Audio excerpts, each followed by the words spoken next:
just tell us, your advice for High Holy Days. Well, I think that this is the reality is you've got to make a distinction between what governments will want to do to quite rightly, to get the economics back, and between what is actually wise for a community to do as a community to support community activities. And I feel strongly that government should be allowing gradual return to normality. And I'm surprised, in fact, how slow it's been, say, in Victoria, where I think it could have been much quicker, because the economic pain is going to be huge from this, as it is here.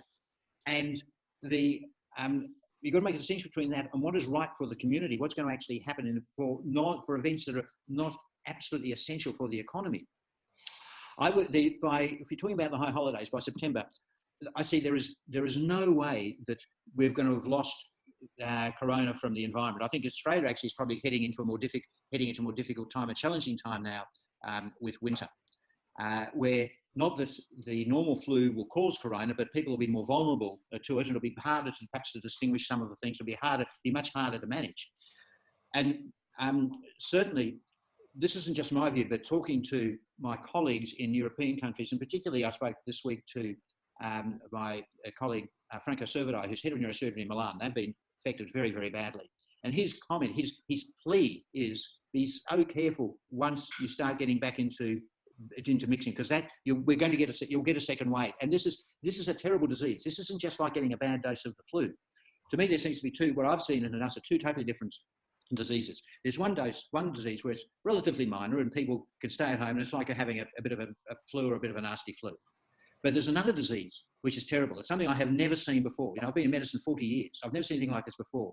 Basically, we have multi-organ shutdown, where the patients get kidney failure, liver failure, they get encephalitis, they stop breathing, they get this very strange pneumonia that's incredibly difficult to treat.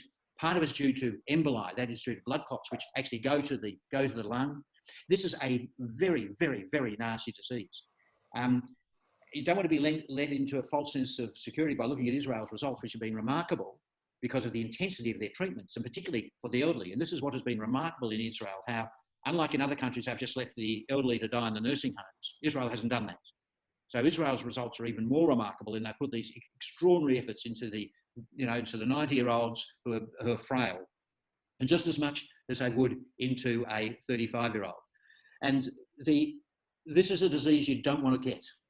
So what's your advice? Just to be very clear, so I will perhaps share this with my colleagues across the UPJ, your advice to us about getting back to services, and particularly High Holy Days, in brief. Unless there is a dramatic change in the prevalence of the disease in the community, I think it'd be extremely unwise. So if we were to think about doing High Holy Days with the choir and the cantor and the rabbi well spread across the shul, but the rest of it streamed, would that be a good solution? Well, I would have thought that would be the ideal solution. But I think you really have to wait and see what happens during August. And I think it's unlikely, but if corona was to disappear, which I think is very unlikely, then that you perhaps could do it. But unless it had actually disappeared, then I think it'd be very, very unwise, and it could have a tragic outcome with it. And it's hard to learn sometimes from the past with these, because events don't often match. But if you just look what happened with the Spanish flu and the 3 waves of it, where the second wave, granted it was for different reasons, the second wave was far worse than the first wave. And there were 3 waves of it. The second wave was far worse. So I think it'd be very, very, Australia has been spared this disease so far. It's really been very, very much background. But it's still, unless it really disappears, unless the community monitoring shows there are no cases of it, then I think it'd be very unwise.